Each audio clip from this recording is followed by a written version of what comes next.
Hi guys, how you doing? My name is Alec. I work with Sherlock. We're the complete lifecycle security company for Web3. I've been the head of marketing at Sherlock for the past 7 months now. So I've been really focusing on AI auditing, Web3 auditing as a whole, and just the complete security stack. Just a quick about me. I've been in the Web3 space since 2021. I worked at an exchange infrastructure company called Shift Markets before this. I started as an analyst. I was a business analyst, then I was a marketing analyst, and then I started doing growth marketing, and now I'm leading marketing at Sherlock. I helped grow my last company from 2 million ARR to 14 million in 3 years, which was a big accomplishment. And I'm an avid collector of Pokemon and Yu-Gi-Oh cards. So anyone that has vintage Pokemon or Yu-Gi-Oh, please let me know, and we can connect about that. So the topic of the talk, the AI detection illusion, why more findings is a terrible go-to-market metric. I wanted to talk about this because my role at Sherlock has been bringing Sherlock AI to market. We launched in October of 2025, and it's been like a very competitive space between us, Octane, Nethermind, Cantina Spearbit just recently launched theirs. So the space for AI auditing is growing really quickly, and I see a lot of deceptive marketing, bad sales behavior. There's some fishy stuff going on. I don't want to say Sherlock's participating in any of it, but I see firsthand a lot of what happens in the space. So we're going to go over the tech, the capability, the problem, and a better approach for assessing AI auditors. So first and foremost, what's an audit? I'm sure everyone knows what an audit is here, right? So it's a manual review of a protocol's code before you launch or a major upgrade. It's usually done by a security team of 3 to 5 people over a few days or a few weeks. The goal is to catch vulnerabilities before they get an exploit can happen in production. And it's very slow, it's very expensive, and it's cumbersome. So, every protocol has to have an audit if you're operating on chain. It doesn't matter if it's, a small DEX or a massive yield aggregator like Aave. Protocol teams invest hundreds of thousands of dollars on auditing on average for every major upgrade. So it's still a very nascent and not the best way of performing security. So what's AI auditing? So this is a new security paradigm that's actually come up in the past 2 years. And it's a specialized system that actually analyzes the code while it's being written as opposed to right before launch. So it's meant to save time, money, energy, and it helps find issues before they get buried deep in a protocol's architecture. It does not replace human auditors yet, but it's improving really quickly. And the primary supports are for Solidity, Rust, and Go. And the majority of leading protocol teams are adopting this technology. So Ethereum Foundation, Aave, Morpho, they're all using these tools at this point. And the adoption is happening really quickly at this point now. These are some of the big names in the space: Sherlock AI, Nethermind, V12 by Alec. Octane is probably the oldest and has the most market presence as of right now. So how does AI auditing actually work, right? Typically, it'll connect to a repo or a code base and or a pull request, and it'll analyze that code as it's getting adopted into the greater protocol. Typically, these tools will do static analysis and LLM reasoning simultaneously, and that LLM reasoning is typically through a frontier model like Opus, ChatGPT, or Gemini. And basically, I would say the majority of these AI auditors are actually aggregating those frontier models together, then using an agentic flow to analyze the code of the protocol that's being audited. Typically, the end result is usually a set of findings, like an audit report that says how many vulnerabilities there are, how to fix it, and how to triage, basically, right? And that's the basic flow of it, right? So static analysis, LLM reasoning, raw report. A human triager will look to see if the triage results are actually accurate, and then from there you'll rescan it to see if that actually fixed the issue. So this is the thesis of this talk is why more findings is a bad indicator. So I've seen a lot how, if a new tool comes out or a new upgrade for an AI analysis tool comes out, and they'll say, oh, we found 20 vulnerabilities in this major repo, and I'm going to tell you why that's faulty. So raw finding count hides the mix of vulnerabilities. So a lot of the times, if a new tool comes out and they're flexing that they found 50 new vulnerabilities in this major repo, if 46 of them are infos, 2 of them are mediums, and there's 1 high, you're being deceptive with the vulnerability collective. It doesn't really say anything about usefulness. So it doesn't say how many false positives there were, how many duplicates there were, how much human triaging went into that. And it sets a bad buying framework. So buyers start judging AI auditors by raw counts instead of how well they understand the code, how they understand the exploit paths, the suggested reviews it provides, and how the new code changes, how it integrates into the greater protocol.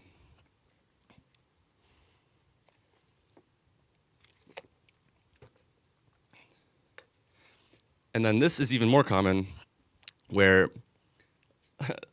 an AI auditor company will say, we found 5 crits in the latest Aave upgrade, right? That's a very deceptive tactic that's actually used a lot. Severity class is subjective from company to company. How Sherlock assesses a high versus a crit is different than how Nethermind assesses that from how Alec assesses that. So, just by even saying you found 5 crits, there's no universal agreement as to severity class. So, in nature, it's not the strongest metric to be touting. The coverage matters as well. So, something I've seen a lot is that a new tool will come out or a new upgrade for a tool, and they'll run it on a code base that they know is problematic and has really low-hanging fruit. So, say it's like an audit contest repo that they know has like 10 highs that are very simple and easy to find. They'll run their tool on that and be like, oh, our tool found all 10 of those easy highs, right? And they're not going to say that the coverage or the scope of that audit contest was very simple, but it makes their tool look amazing. So then top severity results can be manufactured to look stronger than they are. I basically just went over that point, but noisy legacy code, pre-exposed vulnerable code. Also, they'll take a human audit, they'll perform a human audit, they'll scope out exactly what happens in that audit, and then they'll rerun their tool on it, and they'll map their tool exactly to how the human actually performed in that audit and just say that their tool found it. So I know that the majority of companies are doing this. So what's the downstream effect of more findings and more crits and more highs? For one, duplicates. So duplicates are a huge problem for AI auditing solutions. Say there's a tool that runs on your repo and it finds 5 highs, 2 crits. A lot of the time, if there's not a deduplication process, if there's the same root cause that's actually causing like 4 of those highs, it's going to mark each of them individually. And to the AI auditor that's being marketed, it's like, it found all these different vulnerabilities. It's not saying that it's just that one root cause that actually was causing everything. False positives are a huge problem too. So a lot of the times, it'll say that there's a vulnerability when it's just not true at all. These tools are designed to save engineers time and energy. So when they're actually like investing a ton of time into hunting down false positives, deduping on their own, it's a super heavy human burden, right? Like if you're gonna be spending X amount of dollars per month on an AI auditing tool, you want to be dealing with as many or as few duplicates as possible. You want to make sure the tool is deduplicating as much as possible, and that it's actually saving your engineers time and energy, because that's what they're good for. So when you're actually buying an AI auditing tool, from my perspective as somebody that's seen what works, what doesn't work, I would say if you're gonna put a checklist together, and I put this little fridge magnet here of buying an AI auditor, the number one indicator I would look at is how many findings survive triaging. So a lot of the times, if you're buying an AI auditor and they do a demo on your code base, it's really important to get clarity on, did a human triage these results? Or is this just like the raw results straight from the AI auditor? Because the vast majority of time, these protocols are going to give you something that's had a lot of human triaging, a lot of human hours to make it look as good as possible. How many issues collapse after deduplication? If there's still 20 vulnerabilities, but they're very similar in nature, your engineering team is going to be spending a lot of time just deduping and wasting their time trying to hunt down what's real and what's not real. So how well does the tool reason about PRs, upgrades, understand the broader code base interactions? That one speaks for itself. You want your tool to get smarter the more that you use it. So I say it's really important that over time, it could aggregate the information about your protocol, the vulnerabilities it's finding, the broader code base it's analyzing, and then are the suggested fixes actually useful and accurate? One of the most valuable parts of these tools is that they give you a suggested new code snippet, a suggested new way to fix a vulnerability. If it's wrong 4 times out of 5, your team's gonna be wasting a lot of their time. That's a lot of the value there. So when you're buying, really pay attention to the suggested fix review that they provide. And does the product reduce reviewer time, or does it just shift the burden around? If your engineering team is using one of these tools and they're finding a ton of great stuff, but they're spending 4 hours deduping, getting rid of false positives, just making sure that the findings are actually accurate, it might not be worth it. Engineers are very expensive, so keep that in mind. The number one indicator is it saving your engineering team time and energy? Just as a finisher, human audits still matter. In my opinion, I think, auditing is like 90% human right now and 10% static analysis and AI auditing. I think in the next 3 to 5 years, it's gonna shift probably like 80% AI and static analysis, and then human review will be reserved for the really important high stakes upgrades and code changes. But in the current state, you still do need a human audit for a high stakes upgrade or release. Top auditors are not going to get replaced in the next few years, but the lesser human auditors are definitely going to have some economic challenges in the coming future. Model progress moves really quickly. Like I said, the majority of these models are using frontier models like Opus, ChatGPT. So pay attention to how those upgrades actually get integrated into these tools, because it's really important that they can do that. And benchmarking matters a lot. I could have spent a lot of time talking about EVM Bench, which just came out, and it's useful for testing certain capabilities, but it doesn't answer every buyer question. So I didn't want to focus too much on benchmarking for this talk. And a strong demo is not the same as a strong product. Just be wary, if you're actually getting on a demo, if an AI auditing tool is actually getting right on your code base. Be skeptical, ask the hard questions, ask how much human time went into producing those results, how much triaging and deduping was not automated. Like, that's my biggest piece of advice. And that's the talk, so thank you. Any questions? First one is, why would I buy a tool and why would I not develop it myself, for example? That's a really good question. So, from Sherlock's perspective, we have a ton of proprietary data from audit contests, private engagements, and that's very valuable data that we could route those frontier models through and then have an agentic flow to perform the analysis. If you don't have that proprietary data, you can still get some pretty good results, maybe aggregating frontier models together. But the engineering lift of creating those agents, not having that data filter for a better interpretation, you're going to be limited in how functional it's going to, or how it's going to perform compared to Sherlock AI or Alec. As far as I understood, those models are generic. They're like Opus or something else, not trained models on let's say, bad code quality data, or is it? They are, well, they are fine-tuned, and there's ways like, like if you know Gemini 3 is better at finding certain vulnerability classes, or that, Opus 4.6 is better for like agentic orchestration. There's ways of actually, it's not like you're just having all of them blast the same code simultaneously with the same prompt. They play different roles. So if you have a lot of if you're a great AI engineer, you have proprietary data, you understand agentic flows, you could build one yourself for sure, but it's a big lift. Final question, I think I answered it myself, because you talked about how much human resources went into a review. So this is more like when you, let's say you test how good your results are, right? That's what you meant.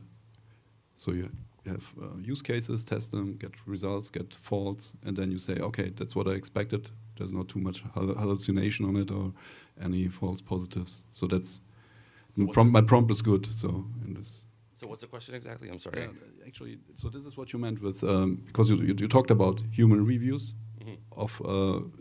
We should ask the developers of the software how much time of human review went in. And this is this sort of human review you were talking about, right? Definitely. Like I said, like a lot of the time, if an AI tool is running on a new repo or a new code base, it doesn't have all that context, or they don't know how well it's going to function. Humans are spending a ton of time deduping, a ton of time, collapsing down the amount of issues, making the suggested fixes perfect. So I know that these companies do this. So just ask them that and see how transparent they are about that fact, because that deduplication, then the how well the tool could do it on its own is very important. So was there another question? Yeah, I'm curious. So I'm just curious about the other side. I mean, the attack surface is also kind of becoming much bigger, because the attacker can also use the same tool. And do you have any idea what kind of like criminal hackers use in order to find the loopholes and so on? That's a great question. And the attack side, this is like focused on the defense side. I don't think attackers are going to be using, Sherlock AI or Octane. Maybe they could find a way to clone it and, use it on their own. But attackers will be using AI, and they're going to be way more effective at hacking with AI in the coming years. So that's why, still relying just on human auditing is very limiting, right? It's like you need that extra layer of defense while you're actually developing the code. A human audit still is essential. But yes, hackers will be using AI. They're going to be making their own advanced AI tools like these ones I just mentioned. And it's going to be causing the majority of hacks in the future, I believe. Any other questions? What about real-time analysis? Like, imagine there's a contract that's already deployed, it's been pre-audited, and there are actions that are occurring on the contract that might suggest that a potential vector has surfaced. Is there any real-time analysis that you guys can do, for example?